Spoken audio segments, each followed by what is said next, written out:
Welcome to the Midlife Pilot Podcast. We are glad you're with us. What is it like to become a pilot in your 40s and 50s? The challenges are unique for those of us in midlife, but so are the rewards. Hosts Ben, Brian, and Ted talk learning to fly, growing as pilots, and the joy of flying to destinations. The purpose of the podcast is not to teach, but to share knowledge and experiences of being a midlife pilot. Join the Midlife Pilot community and listen in every week. We are not CFIs or particularly intelligent, so if you want to learn how to fly, talk to anyone else other than the hosts of a podcast. Even this intro was too challenging for us, and we used a robot to do it. Okay, checklists are complete. Let's get the show started. Hello, and welcome to the Midlife Pilot Podcast, episode 81. We're talking all things flying and aviation in midlife. My name's Ben. I'm a commercially certificated pilot here in the Atlanta metropolitan area, flying a Cessna 182 we like to call the Beast. Joining me, as always, my friends from Nashville, home of the Bachelorette Super Charlie, flying a Cherokee 180 named Lucy. We have Brian. Hello, Brian. What's up? And by the way, you know where I fly out of a lot here, John Tune, and you just did your millionth visit to John Tune recently, and I really enjoyed having you guys here and taking you out to an entirely too big of a breakfast. It was both my passengers, Terry and Noah, slept the entire flight back because they were in massive food coma mode. Also joining us tonight, my favorite sport pilot in the world, based out in Portland, Oregon, flying a CTLS. We call the Egg. Hello, Ted. Hey. It's nice to be here. Awesome. So yeah, we overstuffed ourselves visiting the Siskins, and you have these city nicknames for all over the country, and Nashville has definitely earned the name Bachelorette Capital of the World. Just that one quick swipe through downtown on Broadway. Convinced my entire family, let's stay away from downtown Nashville for a little while. Yeah, Ted. So they were kind of wanted to see a couple things, real quick, but didn't have a lot of time. And I was like, oh yeah, I know what we'll do. We'll take you right to the belly of the beast. But it's actually kind of fun. I told Ben when we were doing this, I said, it's kind of like, those safaris that you drive through, and when you're going down Broadway and you kind of get stuck at these lights and just all the crisscrossing drunk people and all the boots wearing people and all the noise and the cacophony of all this, it's like the bar cycles and the novelty vehicles with booze. Transportainment vehicles is what they call it. I call them evil, but yeah, and it's so funny too, because you think you're bringing these people down to go, hey, well, here's the quote unquote epicenter of Nashville and the heart of kind of country music territory. And then you kind of roll down the windows to see what's going on. And it's like this terrible band playing Creed. That's exactly right. That's awesome. But it was a fun time. So thanks for hosting us. Yeah. Few housekeeping items. We broadcast live on YouTube, usually every Tuesday night, 8 p.m. Eastern. The live chat is open for questions and comments. We've got a great group in the chat tonight. The audio podcast is at iTunes, Spotify, and wherever fine podcasts are found. Be sure to subscribe or follow whatever your podcast does and leave us a 5-star review. I'd like to get a few of those in the inbox. We love getting your feedback and suggestions, so send us your emails or voicemails. You can find all of our podcast links, contact info, and our Patreon links at our website, midlifepilotpodcast.com. So tonight's episode is just information whiskey. Let's just kind of chew the fat for a little bit. What do y'all think? Cheers.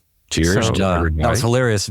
You were accidentally talking over Ted, and Ted was trying to talk about 3 times, and now the people in the chat are Ted sympathizing. Yeah. So I've got 2 things here. The one is I'm going to put a link in the doobly-doo to a 2018 BuzzFeed article about how Nashville became the Bachelorette capital of the U.S. And it's yeah, it's just interesting if you're interested in that world. And I'm always interested in how that stuff happens, and it makes a good argument for it. The second is in a month at the end of July, there is a Lost Coast, California meetup, fly in. And if you're interested, there's at least 2 of us that'll be there. And there is a single Airbnb available, and there is under wing camping available. And so hit us up if you haven't heard about it. If you're in the Discord, look up in there. And it's July 27 to 29 in Lost Coast, California. This is Northern California? Northern California. And this is the Airbnb is insane. Yeah. Yeah. It's like a duplex. And so we've already rented half of it. But it's not even, well, you're understating this an incredible amount. It looks like it's stuck in the middle of some kind of a painting or something. Like it's the most surreal, beautiful location. Yeah, it's true Northern California. Unlike the people in the Bay Area that say they're in Northern California, that's really Central Coast, you know? Mm-hmm. So this is truly Northern California. It's up above there. And that's a beautiful area of the country. So I still have strong aspirations of doing a West Coast swing in my airplane. And I almost pulled the trigger this year. Yeah. But the way that my travel schedule has gone so far this year, I can't make the time for it. So, but we do encourage any of y'all that aren't going to Oshkosh or anywhere for that matter, and especially if you're on the West Coast, Ted would love to meet up with you. Yeah. I'm sure he'll have stickers. It's a long way to go for a sticker, but it's worth it. Yeah, exactly. No, but and I guess there's a remote chance that I will attend Oshkosh this year. Yeah, I've heard. Yeah, I don't know. We'll see how it goes. But so there's a plan there. We're not 100% sure. There's a possibility. I don't want to give away too much. I don't want to sneak in, but I will. There may be some people up there that I want to surprise. Oh. So, but I guess maybe not. We'll see. We'll see if they listen to this podcast. The cat will be out of the bag, but that's okay. Who initially is putting cats in bags? I've got nothing to do with it. I just say it. Yeah, just claws everywhere. Hey, I want to give a quick shout out. So we all are aware that we have Patreon members that aren't necessarily on the Discord server. And I follow one of our Patreon members on Instagram. And this gentleman was at the fly-in, and he just did his first solo. Oh. That would be Flint C. Oh, yeah. That's amazing. Congrats, Flint. And, I wanted to ask you guys, because, first of all, as pilots, we all remember our first solo. The smile on your face lasts for weeks or months. Oh, yeah. Yeah. What is y'all's reaction when you see somebody on the Discord server or a friend or whoever when they have their first solo? I'm so happy. Because it's like you're hooked at that point, right? It's that real accomplishment and you've stuck with it. You've gotten over that hump of the dumbest that you're going to feel. There's still plenty of time to feel stupid. That doesn't go away. But yeah, that first part is really such a struggle, and staying with it and soloing is a big deal. Yeah. Also, there's something nice about the way that my instructor put it to me, and it was the way that it was kind of put to him, and he was kind of passing it along to me, is, one of the first things he said to me was, "You're a pilot now." It's sort of like papers and things be damned. Yeah. You flew a plane by yourself into the air and brought it back down and lived to tell about it. Therefore, you are a pilot. And that's the whole thing, is you're trying to become a pilot. And so in so many terms, that day is the day that you really become a pilot, as much as certification matters. And we're not advocating for people.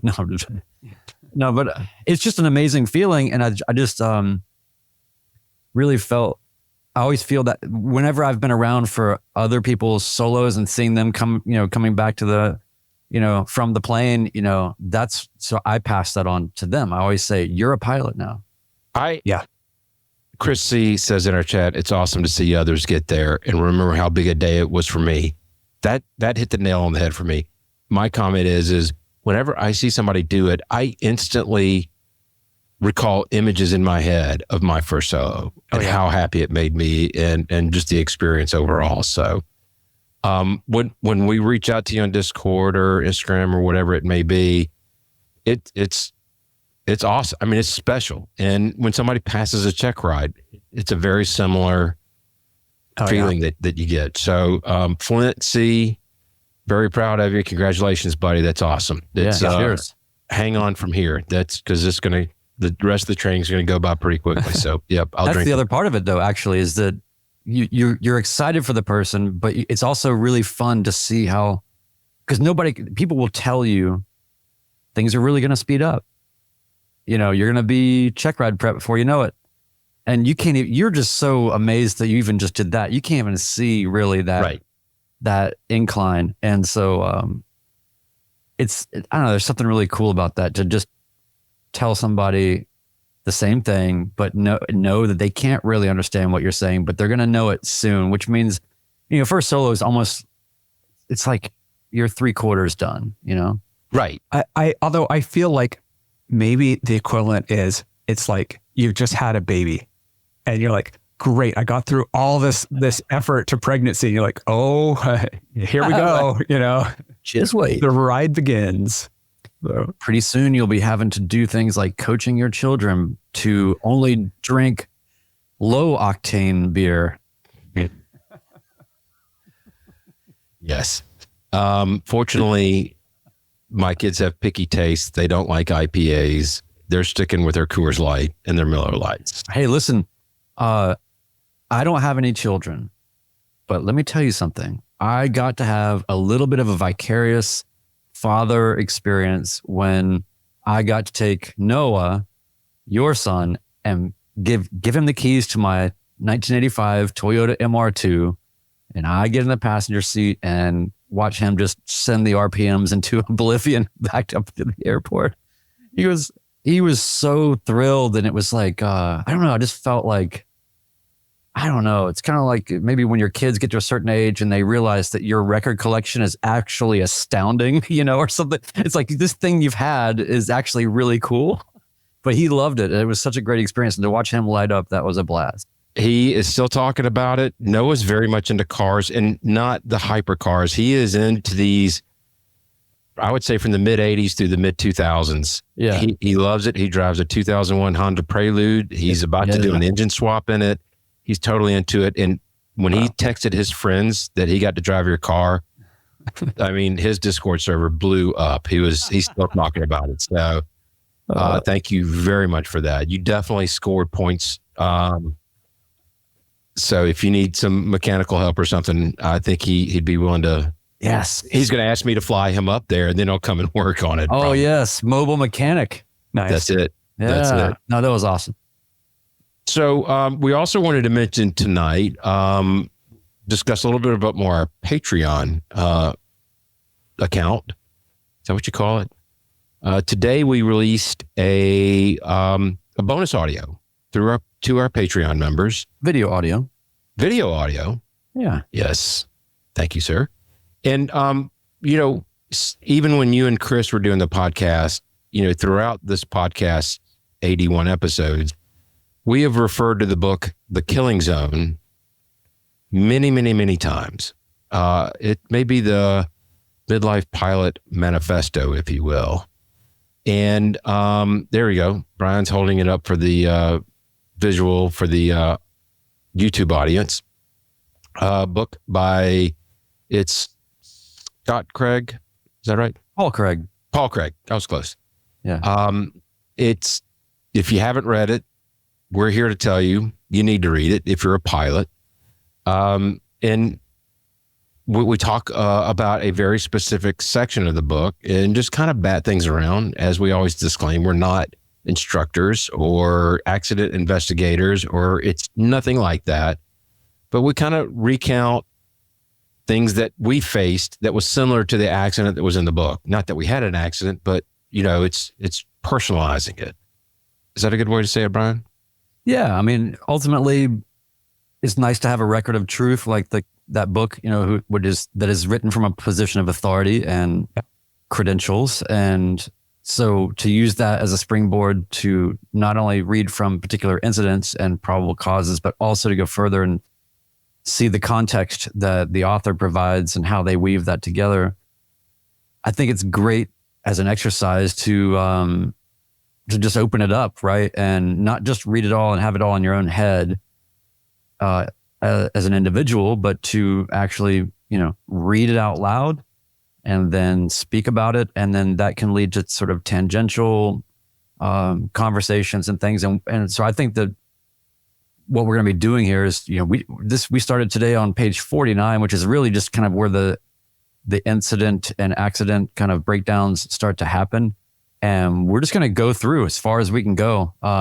Each one of them, it's almost like, I've read this book at least 2 or 3 times, and then I've gone back and spot looked at things. This is like yet another way to keep the sentiment and the sensibility of the book alive, and to open it up to more discussion. So that was really the goal there. So we're not saying like, we're going to tell you how to, or whatever, but it's a great conversation. It's on our Patreon now, and there will be more coming, as well as some other bonus things. But not to get too deep in the weeds, but you made a comment on today's bonus audio that resonated very well with me. And I wanted to so I have read this book 3 times, and reading it as a 90-hour pilot, reading it as a 500-hour pilot, and reading it as a 1,000-hour pilot provides different perspectives. I feel like I get something out of it each time. So that's how much we feel this book is important. It's something you can gain perspective from it, no matter what stage in your aviation journey you're in. That's absolutely right. Yeah. So you can support us for as little as $1 a month in our Lando-Matic tier. We go all the way up to we call it Caps Available, which is Cirrus SR22. It's $22 a month. We have different entry points for you. So please check us out on that. And there's going to be a lot more content, not just about the Killing Zone. We've got some other ideas of stuff we want to share with our Patreon members. Yeah. And speaking of those levels, we have a bunch of new people that signed up, which is really cool. So starting at Lando-Matic, we have Nishant. At Hershey Bar, we have Jason B, Troy K, and Lucas N. At Beast Stole, we have Kale H. We were just talking to Kale earlier today, or he was talking on Discord today. And at Caps Available, we have Lewis R, who upgraded to Caps Available. And so we really appreciate that. It's absolutely nice to make a little community here. Yeah, I want to reach out into our chat real quick. We got a comment from Mountain Rat Matt. I love that YouTube name. I don't know what it is about it, but I do like that. He said, did you know you got a shout out on today's OB for your Discord? And I was attending that episode live, and I did get that. So I'm trying to return the favor to our friends at Opposing Basis. I'm repping their merch right now. Thanks to Alpha Golf and Romeo Hotel for their continued support. Great guys. And you're doing yourself a disservice if you don't listen to that podcast. Yeah, true. So yeah, and they actually know what they're talking about in their domain of knowledge. And but it's great. There's a lot of different aviation podcasts, and we know that, and we appreciate that you're listening to us and enjoy what you like listening to. I know it's the anti-promotion. It's all I can do. So hey, listen, Ted, did you finally get back in the plane? I finally got back in the plane. Yeah. Okay. What happened? So, Barry, who I call Barry Instigate, was arranging the Washington State Pilots Association to do a fly-in at Friday Harbor, which is up in the San Juan Islands, up just outside Victoria, BC. It's kind of upper left Washington, and it's great getting out to those islands. I've always loved doing it. Used to do it by motorcycle, take these ferries. Really cool way to get there. But so we went up there for $100 hamburger, and before I left, I was doing the math on it, and I realized how awesome it is to do this by plane, because from the Portland area, it's under 2 hours to get there. If you drove, it's 5 hours plus a wait, plus an hour plus on the ferry. So at a minimum, it's 6 hours. In reality is it's more like 12 hours to do that. And so you can do that. And then the ferry plus one person is about $100 just for the ferry ride. So be able to just go up in under 2 hours and have a burger, that's just amazing.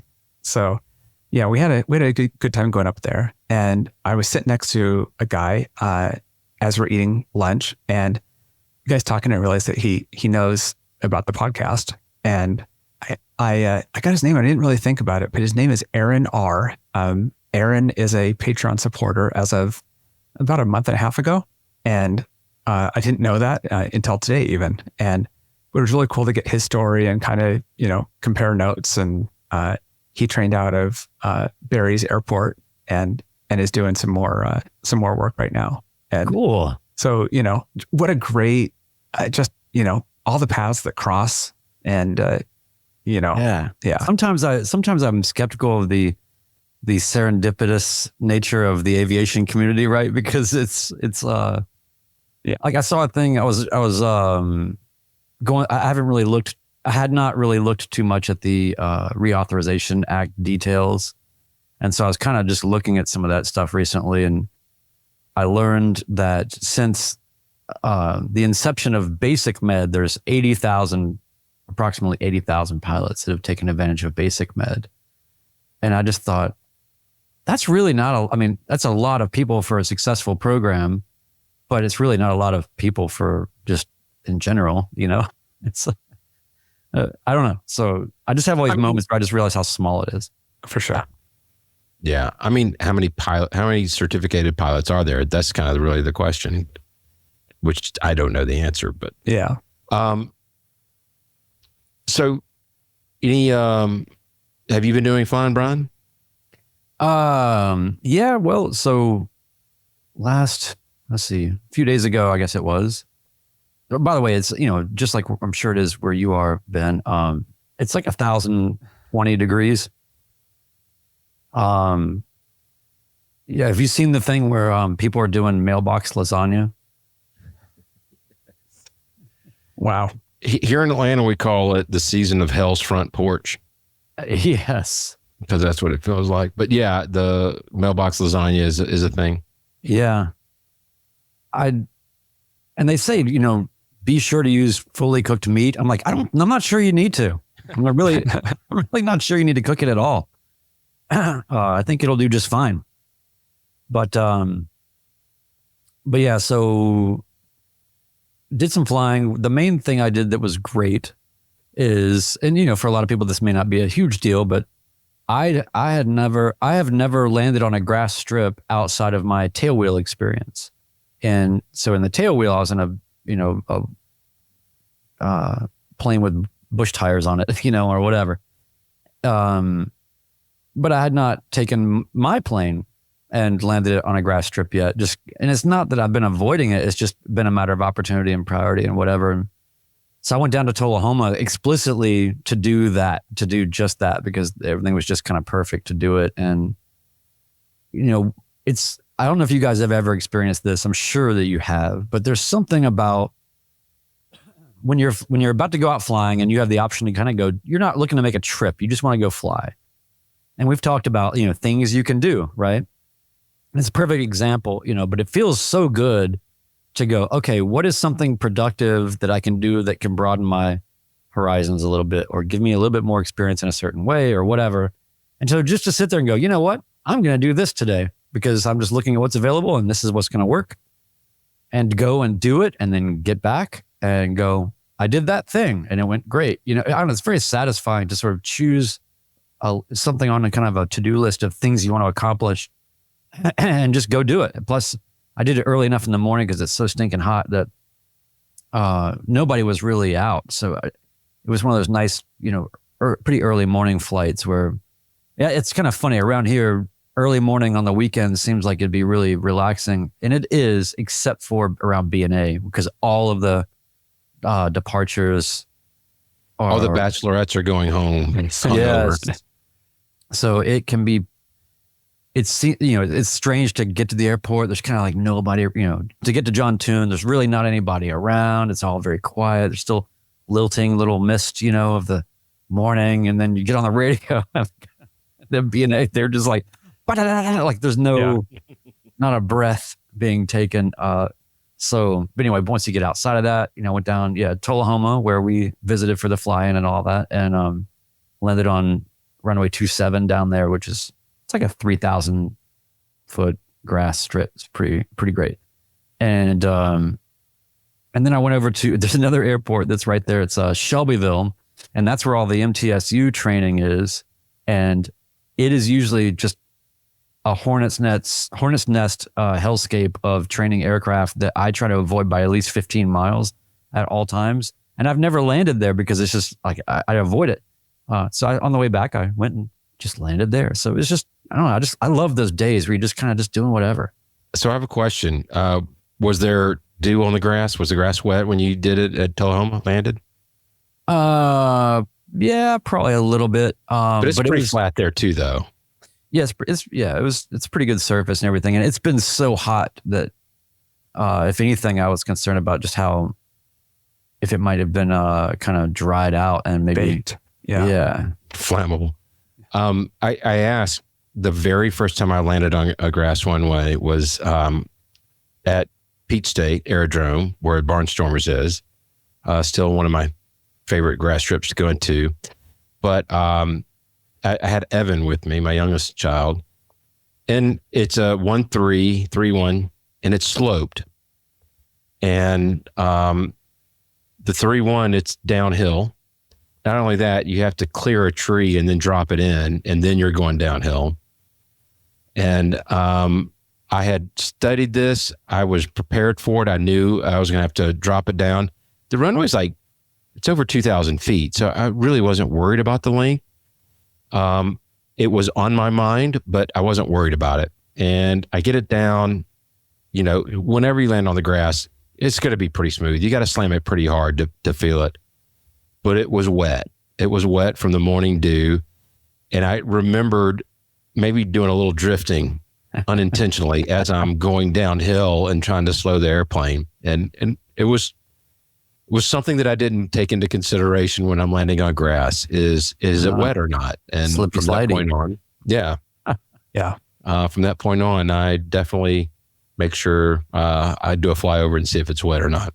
Well, and I was sharing notes with Ted about it because we were talking. I guess somebody in the Discord had asked me what the experience was like. I mean, I suppose there's plenty of people that have never landed on grass. I don't know, but it wasn't a particularly novel experience necessarily. But I did take notice of the fact that it is pretty hard when you're used to landing on asphalt and all of a sudden you're on the grass. It's a challenge to judge the height of yourself.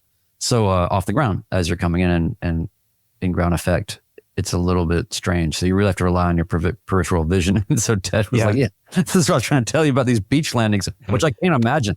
That's where it probably gets really weird. Yeah. With the grass landings, you don't have this runway that's getting wider as you're coming into land and have plus buildings around you and trees and everything else. And, sand is even harder because there is nothing around you. There's no trees. There's no marks in it. It's just this mass that is hard to gauge. Oh, I did better the second time. The reception would really kind of throw me off for sure. Yeah.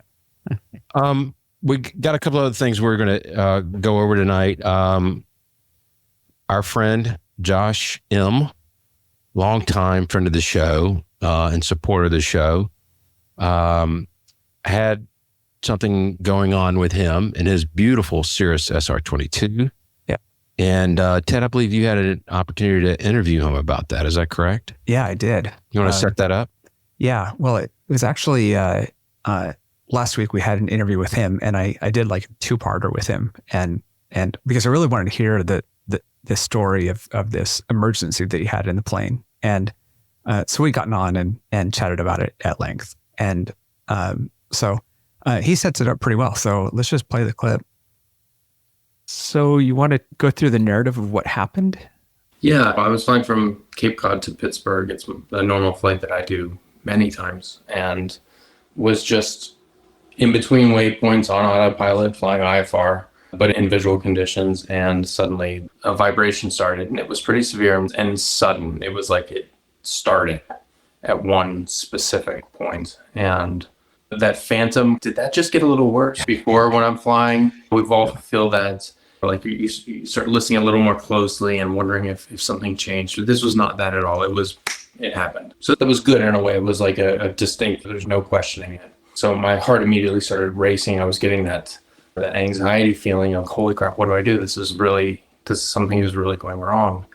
The way that it felt like I just turned from being on asphalt to going on to a really rough dirt road. It's the startle effect. Yeah, it is real. There was maybe 2 or 3 seconds where I was just wondering, what is that? What do I do?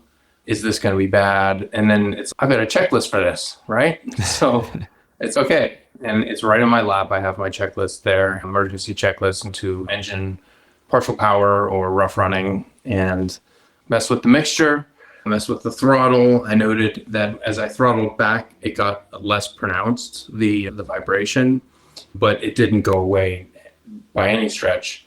Checked the mags. I checked alternate air, pulled alternate air, didn't do anything. And then what I didn't do in retrospect was really take a close look at the cylinder head temperatures and the exhaust gas and looked at the engine data. Once I ran the checklist, it was, and nothing fixed it. It was, okay, now I just call up ATC and divert. So I did. I think I was on Wilkes-Barre approach because I was getting close to Wilkes-Barre Scranton, and just said, I need to divert. I have an engine problem or a rough running engine. And the controller immediately said, the airfield, Cherry Ridge Airfield, is 8 miles at a heading of 260 or something like that. And if you need to go there, you're clear direct. And so I just turned where she told me to turn. I believe it was at 6,000. Okay. This is daytime? Yes, daytime. You're on an IFR plan, but you're full VFR. So full VMC, yeah. So I turned towards the airport and start just trying to think about things. She said descend to, I think, 3,500 or something. And I didn't. This is where, like, listening to all these podcasts and all the NTSB reports and all the different things that I like to do just to increase my safety and make me more ready to handle situations. I felt really validated. Even in that moment, I was thinking, I'm not going to descend because I know that I'd rather preserve my altitude, and I've seen this turn out badly for other people. And then she came back actually about 10 seconds later and then clarified, and she was like, pilot's discretion, descend, when you're ready. And I was like, thank you. I didn't ask for that specifically, but I did have trouble. She just said Cherry Ridge, and I didn't know. I'm in the middle of northeastern Pennsylvania. I don't know the area at all. And so I asked her for the airport designator, and I think it's N30. And I was curious because I have on my display, there's a button on the Perspective Plus in the Cirrus that just is the nearest button. It's a hotkey on the PFD. And you hit it and it just brings up a little pop-up that shows you the nearest airports to you and the heading that you need to turn to go there. And it wasn't on the nearest. I hit it and was a bit confused. And I realized it's because I had configured the setting to only show airports with runways of at least 3,000 feet. And Cherry Ridge Airport's runway is 2,980 feet. So I was a little concerned when it wasn't on nearest. And I was like, oh no, is this like a 1,400 foot runway or something? Went to fourth flight and just tapped it real quick to see it. And I start getting close and I'm looking for it. I'm only 6 miles away or something. Surprised I can't see it. And then I do see it. When you're looking for an airport you've never been to, it's always a little bit tough and it's small. So I find it and said, cleared any runway, any approach you want. I said, yeah, I'm just going to do a visual. She's like, you can go over to CTAF. And I was like, can you please give me the CTAF? She did. Yeah. She gave me the frequency. But it was a really positive. I came away thinking like the controller did everything to try to help, didn't give me a lot of unnecessary information. Did ask for when you have second souls on board and fuel remaining. And so that was pretty simple. But she did say, would you like the phone number to call when you land? And I said, yeah, I had time to write that down. I descended, did a high pattern downwind, and then just kept it tight. I was trying to weigh between, and this whole time the engine is continuing to run rough, but the power didn't change. I didn't detect any, no surging, no, dipping of the RPMs or anything. It just seemed like a steady rattle. At one point, it did occur to me after I called up ATC is like, am I going to regret having done this? Is this going to be something stupid where I could have at least gone on to Wilkes-Barre Strand to a big airport. Right. And then I just talked myself out of that kind of thinking. It was just like, let's get on the ground before we dissect this. But I was a little worried at points about, is there even going to be anybody there? I'm a 5-hour drive from my destination, and who knows if a mechanic even exists on this field. And I was like, I got to shut these voices up and land the freaking plane. So I came in on a high pattern descending on a downwind. I was very aware of when I would be 600 feet off the ground, because at that point below that, I don't have the parachute, which is always something that we think about as Cirrus pilots, is where do I lose the parachute? And was really confident on the base leg. I was keeping it in close, but because I was intentionally high and coming down fast, I was pretty aware of this is a short field. I'm going to be doing a short field landing and I'm going to be high. Put in full flaps, came down, touched down firmly, but early on the runway. Certainly wasn't my hardest landing ever. It was a decent one. And right there, I could see someone in a white pickup truck in the grass off to the side of the runway. I land, slow down, everything's fine. And at the taxiway, I'm turning off on, start adding a little power, crossing my fingers that the power will come on, that I can actually get off the runway here. And sure enough, everything's okay. It's still just rattling. And once I'm on the ground, the rattling is a little more pronounced. It's like I can see like the dashboard rattling, but I take it over to a parking space, and the guy in the pickup truck comes up, and it's the airport manager. And he said, were you the emergency pilot? And I said, yeah, the controller had let me know that she had declared an emergency on my behalf. She didn't ask and I didn't state. I just said I need an immediate divert. And someone must have called down to the airport and let them know that I was coming in. So I called the phone number back to the ATC and told them I was safely on the ground and thank you. And I can cancel my IFR now. And the airport manager said, hey, we've got a mechanic. He's here right now. I can take you over there. Just hop in the truck. So we did that, met a very nice mechanic there who very graciously stopped what he was doing and came down and took a look at my plane. And in the midst of that, we saw that the cylinder number 6, the fuel injector hose, was just broken off of it completely. So it had just stopped working. And so I was banging at 3 cylinders on one side and 2 on the other, hence that imbalance shaking that was happening. We were looking for oil. Exploded everywhere was the first thing. It was like, what am I going to see? They pull the cowling off. There were no rods sticking out. The things I was afraid of seeing, we didn't see. And then as they were looking closer, the one guy, the mechanic, actually had someone else come in and take a look. And it was the other guy that had said, and it's so funny because it's such a stereotypical mechanic thing to say. He said, there's your problem. And he pulls up this hose that's broken off of cylinder 6. And I just thought that was, I think I chuckled immediately when he said that, out of just amusement at the way that he said it and at relief that this looks fixable. This is not pull the engine. I'm out of an airplane for 6 months of a thing. And sure enough, they called a Cirrus service center who had a part in stock, and they FedExed it, got the part the next day and fixed it. And I wasn't able to get back there for another few days, but the plane was fixed within 24 hours of me landing at that airport I'd never heard of in the middle of nowhere. So it was very lucky, very a great experience just in terms of just seeing how much people are willing to pitch in and help when someone needs help. When I picked it up and did the longest run-up I've ever done, testing the mags, looking at the temperatures, taking video of the temperatures and listening carefully. And after about 5 minutes of that, said, okay, I'll do the pattern here and see what happens. Got up to pattern. Everything seemed perfect.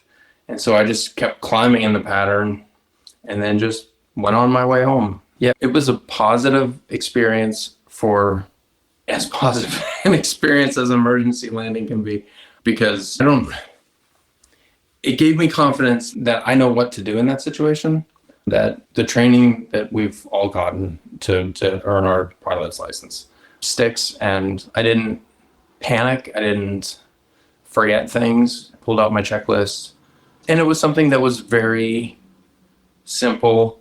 It was not benign, but about as low impact as a problem that you can detect while flying and still be able to safely get somewhere. Now, if I had said, oh, that's really annoying, but I'm just going to keep going until something worse. When you hear about the reports where someone just tries to ignore it and keeps going on, if I had the world's worst case of get there-itis and decided I was going to push on to Pittsburgh, there's a really good chance something much worse would have happened to the plane. Planes don't they don't heal themselves like while you're flying. It's not going to get better.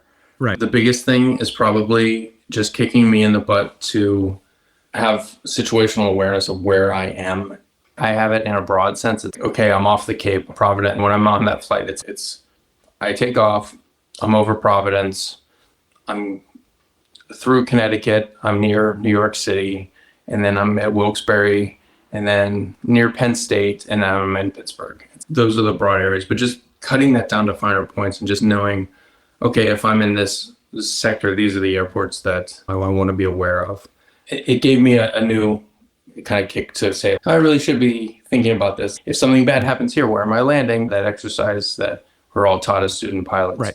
Just picking that back up, because when this happened, it was, wait, where? I know I'm 43 miles from Wilkes-Barre, Scranton, but what even is around here? I didn't know. And so just looking at the charts a little more. Yeah, that makes sense. Yeah, thanks for doing that. Oh, my pleasure. Thank you for giving me the chance. Awesome. Yeah, it's always good talking to him. And I really wanted that story. I love it because it's like, of bad things that can happen, it's the best possible outcome. Knowing Josh, he probably didn't say this. He said that it was a stiff landing. It was probably a greaser. He's probably, not giving himself enough credit. But yeah, and I love his takeaway. It's very easy to get complacent, to stop looking for places to land. But it should do it enough to where it becomes second nature. I thought that was a great takeaway. I saw, there's a recent Jason Miller video, I think the last one he put out, where he described it as being a monkey in the jungle, and you're just going from vine to vine. And I just thought that was a perfect metaphor for that exercise and keeping that trained in your head. And the other thing I thought about with respect to Josh's situation is his plane is so much faster. I can see how, I'm going slow enough to where I'm like, yep, I'll just go right there. It's not as difficult maybe, but there's so much to take away from all that. But I really appreciate Josh. Thank you for that. And I'm so glad that it worked out. I like the way he described it as being about as benign a thing as you can happen and still, have a relatively easy way to get down. But I think there's a couple of huge things in there. And one is obviously everybody's going to be hesitant to do this on some level, no matter how much you internally understand this on the ground, but declaring an emergency is probably, I've not had to do it yet. I imagine that's a very difficult thing to do. And our friends at OB, they all say, declare, right? Like, there's not going to be some penalty. So there's that part of it. And then also just where you're in a position to if you're not situationally aware, then you're going to be in the position to then over rely on a controller to tell you what to do next. And that's not a position you really want to be in. I mean, you can leverage that help, but you don't want to just be reliant, I would imagine, on that only. And then lastly, there's just the part of it of the biggest part for me actually is what he was talking about when he said, if I would have had too much get-there-itis or had just been too persistent stubbornly, he could have been in a much worse situation. And so for him to take what he's given and understand it and do something about it is huge. And I'm glad he did. Yeah. It's you hit the nail on the head. I mean, he could have pushed, and yeah, it could have got worse, and he could have pulled cabs, but he would have had a totaled airplane. He did. You can never be wrong in putting the plane down on the ground as soon as possible, even if it's something stupid and there's nothing wrong with the plane. There's nothing wrong with being able to stand on the ground saying, yeah, I'm an idiot. I'd rather do it that way than be in the air and then have something really bad go wrong. Yeah. So I applaud him for it. It's so easy to second guess ourselves on our decisions, but that one was obvious that it was the right decision. And I do love the comment with a hose sticking straight up in the air going, oh, well, there's your problem. That does make me. Yeah. That would have made me laugh as well. He did, 17 run-ups and, all this, but it's, I totally get it, and I suppose that I have this weird thing where when there's a mechanical problem of some kind, it could just be with a car, it could be with anything, but whenever you want there to be a smoking gun because it's terribly frustrating. Yes. When there's not a smoking gun, when it's just a bunch of theorizing and there's still not I think it might be this, or it's a few variables that you can't really nail down.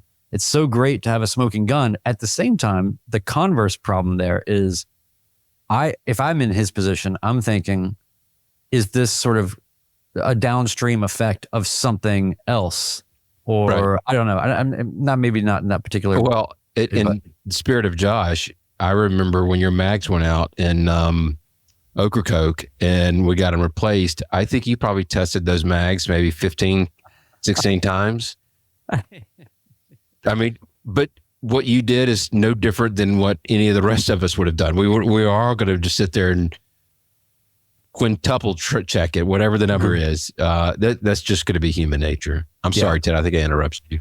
No, as one of the things they kind of implied there is you never know how you're going to handle an emergency. And it's nice to know that you don't absolutely hose things, that you're able to keep your emotions in check and not panic. And we can train as much as we think, but you never know till it happens. And it happened to him. And now he knows that he, was calm through it. And that's great. That's a major level up in the experience bag. So we do have one more clip we want to play tonight. And this is quickly becoming one of my favorite segments. Our friend One Dull Geek has provided us with another rant. So, Ted, why don't we get right into that? Yeah, let's do it. Ben, Ted, Brian, I'd like a word.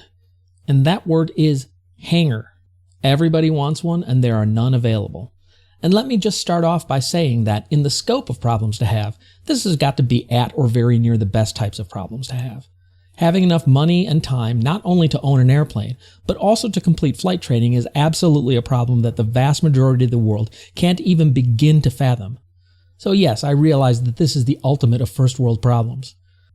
Honestly, that should be the end of the discussion, to which the rest of the world should rightly yell, sit down and STFU. Look, I agree, but I get paid for my rants. Oh, a note from Ben. Okay, I don't get paid for my rants, but I still agree, and since I've already written most of this rant, I might as well get it off my chest. Finding a hangar seems to be a very common problem.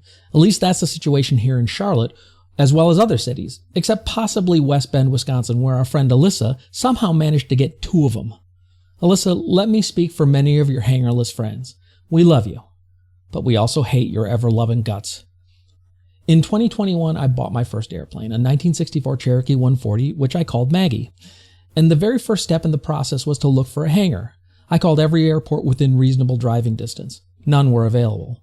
I started calling airports outside of reasonable driving distance. None were available. I started looking at possibly moving to an airport, for which my wife had a very well thought out, rational, and most importantly, adamant opinion. So I learned to love the tie-down and hangar wait list. Let me tell you about the wait list at the airport I want most. In 2021, I paid 1 month's hangar rent to get on that wait list. I started at position 22. I called back a year later to discover that I moved up to position 11. This created some hope. A year after that, I was still at position 11, and hope took a pretty bad nosedive. Now, a year after that, I'm still at position 11. Astronomers estimate that the sun will explode in about 7 billion years, which is, coincidentally, my current estimate for getting to the front of the wait list. I should give up and get my month's rent back. But all that'll do is create false sense of hope for the poor schleps behind me. In just about every other area of production, long wait lists do 3 things. First, they create an incentive for current owners to increase their rent rates. In turn, seeing the higher profit margins, others start building more of the product, which then reduces rates due to increased supply. But that isn't how it works for hangars. At the airport where I kept Maggie, they have had a plan on their website called their Future Development Plans, and it documents several ways in which they're going to build more space to create hangars. These plans were for 2017, back when 2017 was a distant enough future that people actually still had hope that more hangar space would become available. The story is basically the same at every airport around here. Except for this one guy on Facebook. About 18 months into serving my sentence on the hangar wait list, I saw some guy posting a picture of finally getting his airplane into a hangar. I did the standard pilot stalker thing and looked up his tail numbers to discover that it was at my home airport. So, thinking I was being coy, I commented, "That's awesome, congrats! I'm curious how long you were on the wait list." And he responded with, "Yeah, I had to wait a while, like 3 months." This was 18 months ago, and to be honest, a little bit of steam still seeps out my ears when I think about it. What strings did that guy pull to get cut in line? If I knew what they were, would those strings be available to me? And if they were, would I be slimy enough to pull on them? The answer to the last question was no, so I stopped thinking about the other 2 questions. Is that really what it takes to get a hangar? I chose another route. I sold Maggie and bought into a partnership that already had a hangar. And if you think that means I got off the waiting list, you're nuts. My position in line is going to be an inheritance gift to my children. Someday, maybe their kids will get to the front. Okay, thanks. Bravo. I forgot about it being an inheritance. It's like I've played the clip, but I still forgot and love that. For us in Georgia, we say hangar space north of Atlanta is harder to get than Masters tickets. I mean, it's just, yeah, we're on lists. I feel you, Mark. One Dog Geek. I feel you, brother. I don't have any hope in the near future of getting into a hangar on a permanent basis. Yeah, and there should be some sort of a, Dateline investigation into these people that cut the line. How does this happen? It does happen. So some people are way more transparent about their lists than others. Let's just put it that way. I think what I'm going to do is buy a large plot of land. I'm going to put a 2,500 foot, 3,000 foot strip on it. And then the rest of the acreage that I own, I'm just going to fill it with hangar space. And I'm going to charge a reasonable rate. There's not going to be any gas. There's not going to be instrument approaches. There's not going to be anything there, but it is going to be a place to park your airplane from outside or keeping it from being in the outside. I think I'm going to make a mint with this. Well, our friends Scott and Shelley Weckler, the property pilots, definitely have a line on all those kinds of things, at least in this area. And they routinely are selling things that they post, and I feel as in awe as I do feel economically disadvantaged to be able to take advantage. That really is like the only sort of relief valve for all of this. Now, like I said earlier, I was looking at the details of the Reauthorization Act, and they're doing all these things to, $1 billion a year to extend and expand runways and keep airports from closing and just all these kinds of things. I just thought, how is there not a top level line item that is, general aviation needs hangars bad. Yeah. And I don't know. It's not something that can be solved quickly, but I was thinking about whether I was going to say this or not, but Juliet Echo Foxtrot says, or when you see people use their hangars as a junk storage, that's what I was going to say is, how many hangars have non-flyable planes or don't have planes? It's like when you see planes on the ramp that have been there for years and are just rotting away. And, I think that's half the problem. And it's unfortunate because land near an airport is expensive. The amount of money you make on a hangar is not high. And so the incentives just aren't great for it. well, It will send me through the roof when I drive through my airport and I see a hangar door open, and just as our chat is saying, there's an RV in there, or there's a boat in there, and it's some of the hangars at McCollum are on leases that were purchased 50 years ago, and they're probably paying less for their lease than I'm paying for my tie down. It just makes me want to throw up in my mouth. Our Patreon's been doing pretty well. And Chris C has a suggestion, which is there's a commercial hangar for sale at Tullahoma, just $4 million. So, if our Patreon was about 10,000 times larger than it is, maybe we could swing that and have a midlife hangar. So how cool would that be? See how that's going. Yeah. And Tullahoma would be a great place to do it, actually. Oh, And, man. Yeah. that's okay. Well, you know what? Go fund me. That's all I got to say. I'll retire tomorrow and I will work it. Just start the GoFundMe. Yeah. I'm there. Yeah. Just 4 million, right? Yeah. Just 4 million. Shouldn't be that hard to get, right? Our docent friend at the museum would become friends with, that'd be great. Yeah. Yeah. Absolutely. Well, that should wrap it up for tonight's episode. Guys, it's been a lot of fun. We appreciate everybody in the chat jumping in. We appreciate you listening and being part of our community. Join us on Patreon, send us a PayPal drop, or contact us at midlifepilotpodcast.com. Until next week, it's a wrap for episode 81 of the Midlife Pilot Podcast. Thanks, everybody. Good night.